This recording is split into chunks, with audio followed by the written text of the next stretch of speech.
Hello बच्चों, chemistry class में आपका स्वागत है और मैं हूं आपका केमिस्ट्री टीचर सतीश श्रीवास्तव। आज मैं आपके लिए जो टॉपिक लेकर आया हूं और वो टॉपिक है ऑर्डर ऑफ रिएक्शन, अभिक्रिया की कोटि।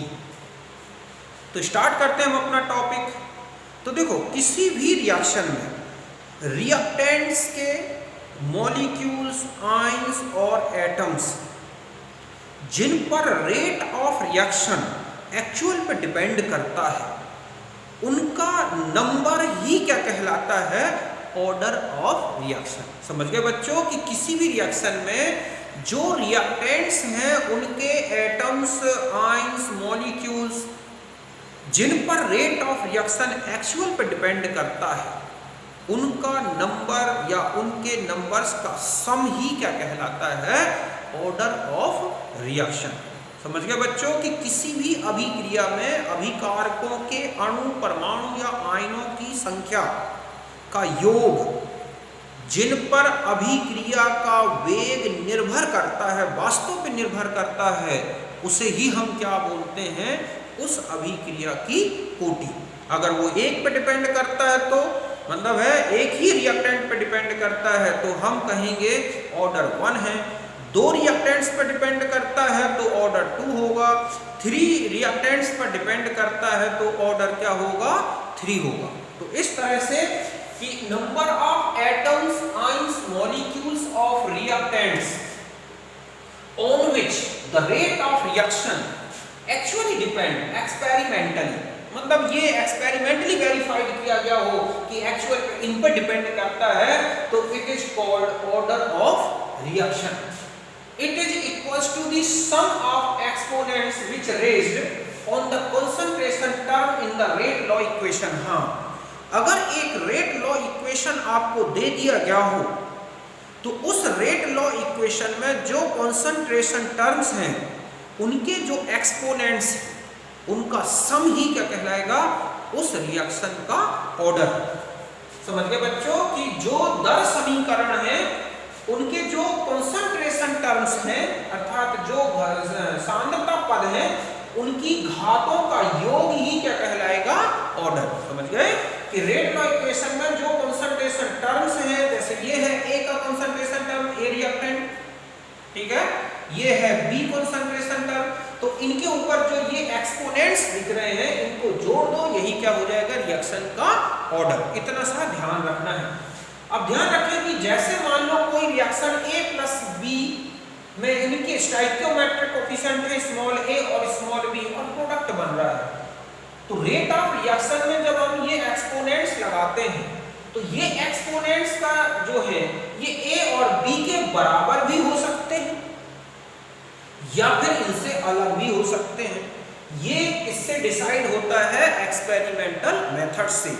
उनसे ये पता लगाया जाता है कि कौन सा रिएक्टेंट जो है वो रेट ऑफ रिएक्शन को डिटरमाइन कर रहा है और कौन सा नहीं कर रहा है। उस बेस पर ही ये पावर लगती है। हम इसको किसी भी रिएक्शन की केवल डायरेक्ट स्टोइकियोमेट्री देखकर डायरेक्ट लगा दें, ये आसान नहीं है, ये सही नहीं होता। ये केवल एक्सपेरिमेंटल वेरीफाइड नंबर है।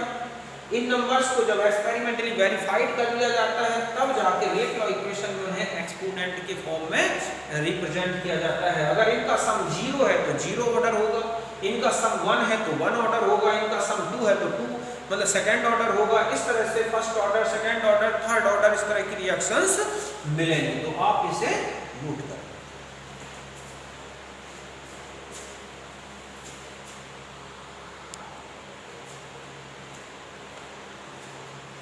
अब देखो, मान लिया जाए कि आपको एक रेट लॉ इक्वेशन इस तरह से दे रखा है कि रेट इज इक्वल टू के, ठीक है, a की पावर -1, b की पावर 2 और c की पावर 0। आपसे पूछा गया ऑर्डर क्या हुआ, तो आप इनके जितने भी एक्सपोनेंट्स हैं उनको आप क्या कर दो? जोड़ दो। तो इस तरह से -1 + 2 + 0 तो कितना हो गया? 1। मतलब ये कौन सी ऑर्डर हो गई? फर्स्ट ऑर्डर, ठीक है, फर्स्ट ऑर्डर रिएक्शन। ठीक इसी तरह से दूसरा इक्वेशन मान लो ऐसा लिखा है, तो आप इसका सम करके देखेंगे, ये 2 आ गई तो आप कहेंगे ये कौन सा है? Second order. अगर इनका सम 0 आ जाता है तो 0 ऑर्डर है। तो इस तरह से आपको एक तो क्वेश्चन मतलब रेट लॉ इक्वेशन देख के भी आप ऑर्डर बता सकते हैं। अब एक एग्जांपल है कि ये कहलाता है acidic hydrolysis of ethyl acetate, ठीक है। तो इसमें H2O की प्रेजेंस मतलब एसिड की प्रेजेंस में ये हाइड्रोलिसिस होती है। एक्सपेरिमेंटली वेरीफाइड किया गया कि इसका जो रेट ऑफ रिएक्शन है वो केवल एथाइल एसीटेट की कंसंट्रेशन पे डिपेंड करता है। मतलब इसकी कंसंट्रेशन अगर इंक्रीज होती है तो रेट इंक्रीज हो रहा है, डिक्रीज होती है तो डिक्रीज हो रहा है, लेकिन H2O की कंसंट्रेशन कितनी भी चेंज करें रेट चेंज नहीं हो रहा है। तो इसका मतलब है कि ये जो रिएक्शन है इसका जो रेट है वो केवल किस पे डिपेंड कर रहा है, एथाइल एसीटेट पर। तो हम रेट इक्वल टू ऐसा लिखेंगे, कंसंट्रेशन टर्म की जगह एथाइल एसीटेट और पावर 1 मानी जाएगी, तो ऑर्डर क्या हुआ 1। मतलब ये कौन सी है, फर्स्ट ऑर्डर रिएक्शन। ठीक इसी तरह से एथाइल एसीटेट का बेसिक हाइड्रोलिसिस, ठीक है। तो बेसिक हाइड्रोलिसिस जो होता है इसमें NaOH और एक्सपेरिमेंटली वेरीफाइड किया गया कि ये रिएक्शन जो है इन दोनों की कंसंट्रेशन पे डिपेंड करती है। तो हम रेट इक्वल टू ऐसा लिखेंगे, दोनों की कंसंट्रेशन, तो दोनों की पावर 1 + 1 तो कितनी हो गई 2। तो इस तरह से रेट ऑफ रिएक्शन आप डायरेक्ट केवल रिएक्शन देख के ही नहीं लिख सकते, ये केवल एक्सपेरिमेंटली वेरीफाइड होता है। हाँ ये बता दूं कि जो कॉम्प्लेक्स रिएक्शंस होती हैं उनका जो रेट डिटर्मिनेटिंग स्टेप है उसमें जो भी मॉलिक्युलरिटी होगी वही उस रिएक्शन की क्या होगी, ऑर्डर। इस बेस पर यह कहा जा सकता है, और चूंकि ऑर्डर कभी फ्रैक्शनल नहीं होगा,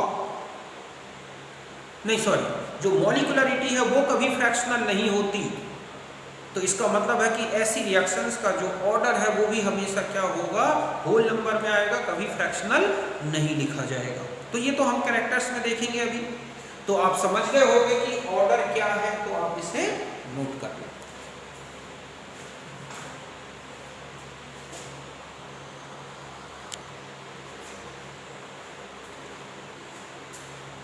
अब देखो कुछ इंपॉर्टेंट कैरेक्टरिस्टिक्स देखते हैं हम ऑर्डर की। तो देखो पहला पॉइंट है कि it need not be a whole number, it can be fractional, 0, positive और नेगेटिव, बट मोर देन, ठीक है 3, यहाँ है मोर देन 3 नॉट पॉसिबल। मतलब ये है कि जो ऑर्डर है उसका केवल होल नंबर में होना ये आवश्यक नहीं है।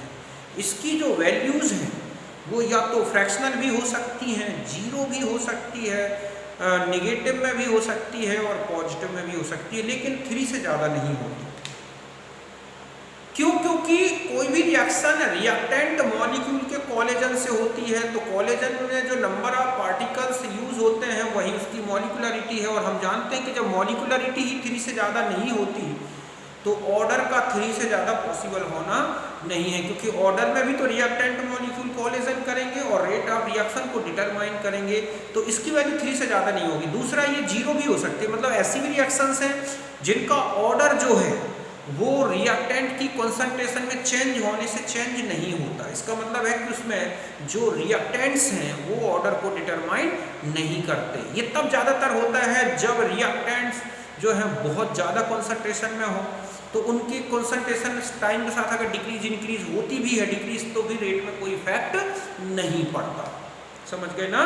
तो ये सभी प्रकार की वैल्यूज में हो सकती है। पहला पॉइंट समझ गए बच्चों कि इसका मान जरूरी नहीं कि पूर्णांक हो, ये प्रभाज्य में भी हो सकती है, धनात्मक भी हो सकती है, ऋणात्मक भी हो सकती है और 0 भी हो सकती है। दूसरा है कि it is for the overall reaction. हमने देखा था कि जो कॉम्प्लेक्स रिएक्शन है उनकी जो मॉलिक्युलरिटी थी, आपने देखा था स्लो स्टेप के बेस पर कैलकुलेट करते हैं। ओवरऑल रिएक्शन की मॉलिक्युलरिटी का कोई सिग्निफिकेंस नहीं है, पर इसमें ऐसा नहीं है। ओवरऑल रिएक्शन के लिए ऑर्डर होता है, ऐसा नहीं कि उसके एक एक इंडिविजुअल स्टेप्स के लिए हमें ऑर्डर लिखें अलग अलग। बस इतना जरूर है कि जो रेट डिटर्मिनेटिंग स्टेप होगा उसके बेस पर ही पूरी ओवरऑल रिएक्शन की क्या बता दी जाती है, उसमें ऑर्डर। समझ गए बच्चों कि एक संपूर्ण अभिक्रिया के लिए क्या होती है, एक ऑर्डर होती है कोटि। किसी एक एक पद के लिए अलग अलग, किसी भी कॉम्प्लेक्स रिएक्शन के एक एक पद के लिए अलग अलग ऑर्डर नहीं होगा। बस इतना जरूर है कि उसका जो रेट डिटर्मिनेटिंग स्टेप है, वेग निर्धारक पद है जो स्लो चल रहा है, उसके जो मॉलिक्यूलरिटी है उसी को क्या मान लिया जाता है, उसका ऑर्डर होता है। क्यों? क्योंकि वही तो रेट डिटर्मिनेटिंग स्टेप है, वही तो रिएक्शन के रेट को डिटरमाइन कर रहा है। समझ गए ना? तो ये ओवरऑल रिएक्शन के लिए होती है। It can be determined experimentally only, मतलब ये है कि हम किसी भी रिएक्शन को डायरेक्ट लिख दी और आपने लिख दिया कि इसका ऑर्डर ये है, ये वो नहीं है, मतलब है कि तर्क संगत नहीं है। ये केवल एक्सपेरिमेंटली ही वेरीफाइड की जाती है कि कौन सा रिएक्टेंट रेट डिटर्मिनेशन में यूज हो रहा है और कौन सा नहीं हो रहा है। समझ गए ना? तो इस तरह से हम, जैसे आपने देखा था एथाइल एसीटेट का एसिडिक हाइड्रोलिसिस, तो उसमें H2O भी था और एथाइल एसीटेट। अब आप डायरेक्ट लिख दें कि इसका ऑर्डर 2 है, तो ये सही नहीं है। क्यों? क्योंकि ये एक्सपेरिमेंटली वेरीफाइड किया गया कि रेट ऑफ रिएक्शन केवल एथाइल एसीटेट की कॉन्सेंट्रेशन पर डिपेंड करता है। तो इस तरह से ऑर्डर केवल एक्सपेरिमेंटली वेरीफाइड होती है, इसको हम रिएक्शन की मैकेनिज्म देख के कैलकुलेट नहीं कर सकते हैं। ठीक है? समझ गए बच्चों कि इसको केवल प्रयोग द्वारा ही बताया जा सकता है। It gives the kinetic of chemical reactions, मतलब ये क्या है कि ये जो है काइनेटिक्स का मतलब है कि हम इसको देख के ऑर्डर के बेस पर हम ये बता सकते हैं कि रेट ऑफ रिएक्शन फास्ट है कि स्लो है, कि कितने टाइम्स इंक्रीज होगा, कितने टाइम डिक्रीज होगा। मान लिया जाए कि ऑर्डर 2 है तो रिएक्टेंट की कॉन्सेंट्रेशन डबल कर दें तो 4 टाइम्स चेंज हो जाएगा रेट ऑफ रिएक्शन। सिंगल है, 1 है, फर्स्ट ऑर्डर है तो डबल करने से डबल होगा, ट्रिपल करने से ट्रिपल होगा। तो इस तरह से रेट ऑफ रिएक्शन बताया जा सकता है ऑर्डर देख के। इसलिए हम कहेंगे कि ये काइनेटिक्स को बताता है रिएक्शन की। समझ गए बच्चों कि ये अभिक्रिया की बलगति को बताता है, मतलब इसको देखकर हम ये बता सकते हैं कि अभिक्रिया का वेग कब ज़्यादा होगा, कितने गुना बढ़ेगा, कितना गुना कम होगा। क्यों? क्योंकि अगर मान लो अभिक्रिया सेकेंड ऑर्डर की है और अभिकारक सांद्रता हम कितनी कर दें, 2 गुनी, तो रेट 4 गुना हो जाएगा। समझ गए ना? ये नीचे भी मैंने बताया है आपको। और है कि it's value also depend on the concentration of reactant, pressure, temperature, catalyst. तो देखो जैसे फर्स्ट आपने देखा कि किसी रिएक्शन में 2 रिएक्टेंट्स हैं और दोनों की कंसंट्रेशन मेजरेबल चेंज हो रही है तो रेट ऑफ रिएक्शन इफेक्टेड होगा दोनों की कंसंट्रेशन चेंज होने से। लेकिन एक की कंसंट्रेशन बहुत ज़्यादा हो रही है कि बहुत कम हो, तो जो बहुत ज़्यादा होगा उसकी कंसंट्रेशन चेंज होने से मेजरेबल रेट वो जो है मेजरेबल चेंज नहीं मिलेगा और मेजरेबल चेंज भी नहीं आएगा रिएक्शन के रेट में। तो इसलिए हम उसके रिस्पेक्ट में ऑर्डर 0 मान लेते हैं। तो इस तरह से इसका मतलब ये है कि रिएक्टेंट की कॉन्सेंट्रेशन बहुत ज़्यादा हो या बहुत कम हो तो ऑर्डर इफेक्टेड होता है। टेम्परेचर से भी इफेक्ट पड़ता है, प्रेशर से भी इफेक्ट पड़ता है। यूनिमोलिकुलर लिंडेमान थ्योरी है, यूनिमोलिकुलर रिएक्शन में प्रेशर से रिलेटेड बताया गया है कि प्रेशर चेंज करने से उनके ऑर्डर चेंज हो जाते हैं। तो इस तरह से कैटालिस्ट, कहीं पर कैटालिस्ट मिला दिया जाए तो उसके भी पार्टिकल्स क्या है रेट ऑफ रिएक्शन डिटर्मिनेशन में आ सकते हैं। तो इस तरह से हम कहें कि जो ऑर्डर ऑफ रिएक्शन है वो इन पर डिपेंड करती है, जबकि मॉलिक्यूलरिटी का इस तरह से कोई रिलेशन नहीं था। समझ गए बच्चों कि जो अभिक्रिया की कोटि है वो सांद्रता, ताप, दाब, उत्प्रेरक इन सब पर निर्भर करती है। फिर आता है कि यदि concentration of reactant is made m times then rate of reaction becomes m to the power n according to order of n। मतलब हम जानते हैं कि किसी भी रिएक्शन का जो ऑर्डर है वो एक्चुअली में कंसंट्रेशन टर्म का पावर है। तो अब ये इस तरह से लिखा जाएगा ना कि ये है कंसंट्रेशन टर्म और ये है पावर। तो अगर हम इसमें किसी भी प्रकार का चेंज करते हैं तो ऑर्डर जो रेट ऑफ रिएक्शन है वो कितना चेंज होगा, m to the power n।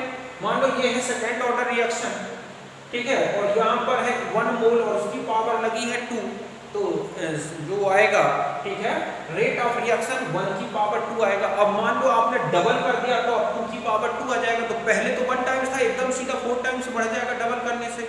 मान लो थर्ड ऑर्डर है तो 1 डबल करने से 8 टाइम्स चेंज हो जाएगा। तो इस तरह से किसी भी रिएक्शन में अगर रिएक्टेंट कॉन्सेंट्रेशन को m टाइम्स चेंज किया जाए तो रेट ऑफ रिएक्शन m की पावर n टाइम्स चेंज हो जाएगा। ये किस पे निर्भर करेगा, n की वैल्यू पर। तो इस तरह से हम रेट ऑफ रिएक्शन और इस तरह से हम ऑर्डर ऑफ रिएक्शन को समझ सकते हैं इन कैरेक्टर्स के बेस पर। तो आपको समझ में आ गया होगा बच्चों। मैंने ये वाला टर्म जो बताया कि अगर किसी भी अभिक्रिया में अभिकारक की सांद्रता m गुना बढ़ा दें तो अभिक्रिया वेग m की पावर n गुना बढ़ जाएगा। डबल कर दें और सेकेंड ऑर्डर है तो 4 गुना बढ़ जाएगा, थर्ड ऑर्डर की है, डबल करने रिएक्टेंट कॉन्सेंट्रेशन तो 8 टाइम्स बढ़ जाएगा। इस तरह से हम आगे देखेंगे कि रेट ऑफ रिएक्शन में कितने टाइम्स चेंज हो रहा है रिएक्टेंट के कॉन्सेंट्रेशन डबल करने से। इस बेस पर हम ऑर्डर भी पहचान सकते हैं रिएक्शन का। तो बहुत सारी मेथड्स हैं जिससे ऑर्डर डिटरमाइन किए गए हैं। तो इस तरह से हमने ऑर्डर के बारे में देखा। अगर दोनों में डिफरेंस लिखने आता है बोर्ड में जैसे, तो दोनों के कैरेक्टर्स को कंपेयर कर दो, दोनों की डेफिनेशन को कंपेयर कर दो, आप इजीली बता सकते हैं। ठीक है, तो हम ये यहाँ का नोट करें।